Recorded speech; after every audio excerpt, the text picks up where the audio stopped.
Hi, thanks for joining us on Finding Financial Freedom.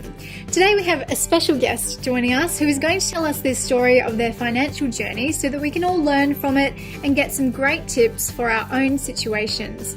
Welcome, Jan. Thank you so much for joining us. So where should we start with your financial journey? I guess when it was I was married and we were about both working, and I was about 6 years out from retirement, and we just sort of were discussing over a cool drink whether we were ready for retirement financially, and we started to sort of thought we need advice. And my husband was working in a profession where he got some advice from another colleague, and they referred us to Peter, and then we thought, well, let's go and see him, which we did. And after that meeting we knew that we were sort of on the right track, and that was really important to us because, you have your planning in place and you don't know if you've got enough, or if you're sort of spending more than you should, or putting more away and so forth. But that was the beginning of it, I suppose. And then we sort of, after the first couple of meetings, we got our plan in place and we kept going with that. And then life took a little detour for me. My marriage broke up, and then it was a case of getting through that part of my life, which was a little bit difficult, probably more than a little bit, but it was difficult. Yeah. And then after the sort of settlement, the financial settlement, I had to rethink the whole aspects of what we were sort of originally sort of going to do.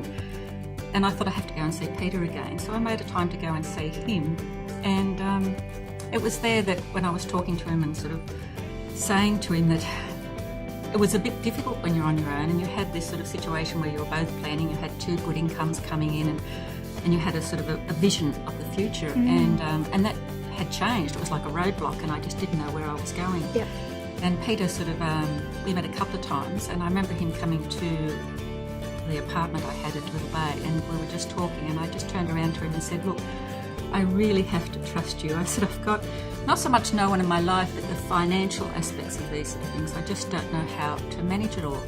And after talking, and we were just talking about different things, family and friends and so forth, and I knew then that I was in the right hands. I had a sort of sense of trust that I could trust Peter, and then after that I sort of started to feel better about things. And then I started thinking, well, I do have a future again, and just a different direction, and I'd be following setting it for myself, and I think with that guidance or that kind of planning that we started to put in place, I realised, yes, I could probably do the things that we were going to do in my previous life, I could do on my own, slightly different. But so I think it was about, for me, it was, I had an experience that sort of turned me off into a completely sort of a U-turn, and I think it was through Peter and that U-turn that I sort of could see the road opening up to something really exciting. And I think once I went down that road and I realised I had the financial sort of structure in place, that certain things, yes, I could do, when before I wasn't sure if I could or not.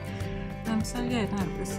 Wow, very inspiring story. And what would your advice be for other people out there that are looking to get financial advice? I have two sons, and they're 26 and 27. Actually, both of them work in the government departments, but I don't know anything I really like about super. When I joined the job, you just automatically got, you joined up to super. It was, and then you just sort of get on with life. And I sort of realised how important that was earlier on, getting into a good super plan, albeit I worked at a university, and so there was a good super sort of situation available to me. But I say to my sons, and I would say to anyone, and I particularly say to women, because so many people don't think about sort of planning or super. And they're focused on today, they've got mortgages, they've got children, all the other expenses, and to be able to save is even difficult. And I say, just do it now, and then it'll take care of itself. And when the years roll by, you will have something at the end.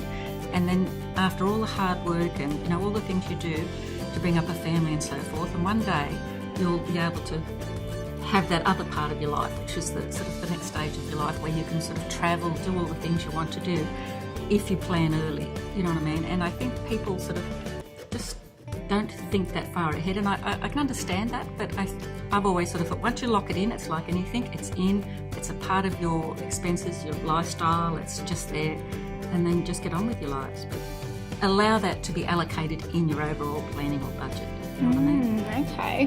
Thank you so much, Jan, for being on the show and sharing your story. I'm sure all of our viewers have learned so much from it. Again, here's the number for Peter if you want to do as Jan has done and use him to help you plan your financial future, and if you want a lifetime financial partner. His number is 02 4627 5200 or visit macarthurfp.com.au. On next week's show, we're going to be looking at the key people who are essential for ensuring your successful financial future. See you then.